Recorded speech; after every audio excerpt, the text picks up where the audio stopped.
In April of 1908, a French magazine named Je Sais Tout would publish a collection of stories involving a strange beast said to be roaming the Western Yukon Territory in Canada. Written by George Dupuy, the stories would captivate the minds of readers and lead to much speculation as to what this beast was. A year after the stories were published, they were translated into English and published in the Strand magazine. Without question, the most famous of these stories occurred in 1903 and involves several men eyewitnessing a large dinosaur-like creature in the wild.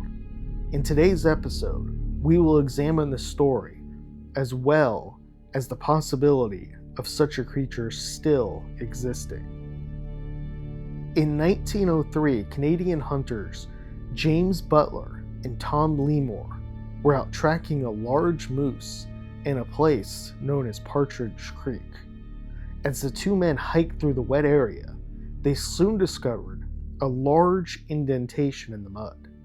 Some enormous creature had left massive footprints around 2.5 feet wide and what appeared to be a tail path. The tail path measured around 10 feet. The men abandoned tracking the moose and began cautiously following the large tracks. They would lose the trail in a large ditch as the tracks disappeared. The men then headed to the Armstrong Creek trading post. At this spot, the men had planned on rendezvousing with George Dupuy. As the men met with Dupuy, they told him the story, but Dupuy was extremely skeptical. After some time, the men decided to form a hunting party. Lemore, Butler, and Dupuy would all go. The men would also recruit Reverend Pierre Lavenant and a few members of the First Nation tribe. The men weren't sure what the creature was or how dangerous, but there was a general concern as many families lived in the area. As such, the men went out heavily armed and ready to anticipate they would be taking down something massive. Once the men got to Partridge Creek, they set up camp. Some time went by and nothing happened. Then, finally, the men heard a bone-chilling growl, and the men hopped up and grabbed their weapons. The creature would emerge. It was a massive, around 50 feet long, with a horn on its snout and spikes running down its back. It was on all fours, but sensed the men and stood up on its hind legs, letting out a ferocious roar.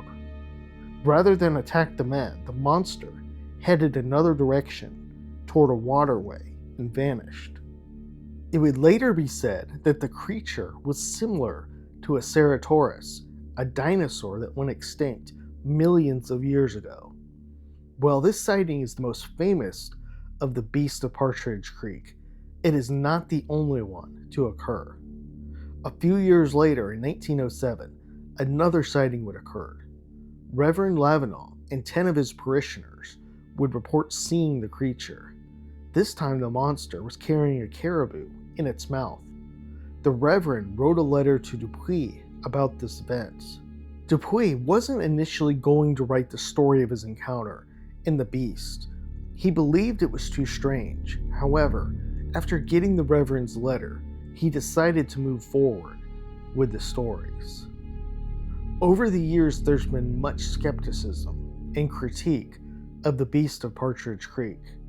Many say there's no way something that big could live and still be undiscovered by modern society. One other thing critics point to is the harsh, frigid conditions of the Yukon Territory. It is said an animal that size, if it is really a living Ceratosaurus, wouldn't be able to survive the cold. However, there have been many findings of dinosaurs in the Arctic, suggesting these animals could survive in very cold conditions. It should also be pointed out there is still much debate over what dinosaurs lived where and what temperatures they thrived in. While many scoff at the notion of dinosaurs potentially still living in cold conditions, we should point out an interesting series of stories that occurred in the Soviet Union in the 1920s. It was reported that several dinosaur-like creatures were seen on the Kamchatka Peninsula. Several hunters would manage to find a young corpse of one of them that was killed in the wilderness.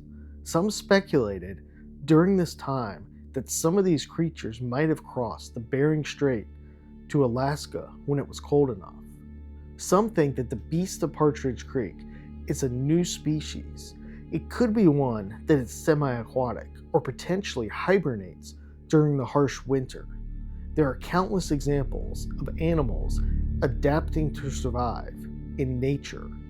One example is the tree frog that survives in the Yukon region. To respond to freezing temperatures, the body of the frog floods its body with cryoprotectants that help keep the frog from freezing. They also bury themselves deep in the snow when it gets extremely cold.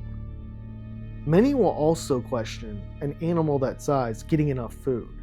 It should be said though, many massive animals in the polar regions hibernate in order to survive. While stories around the beast of Partridge Creek are certainly fascinating, it should be said that no physical evidence was ever collected. There were no footprint castings, photos, or other hard evidence. Some of this is understandable though, as cameras weren't in widespread use and people didn't hunt with casting material. It seems more likely than not this cryptid doesn't exist. Perhaps it did at one time though. If it did, it would surely be a fascinating one and one that would raise many questions.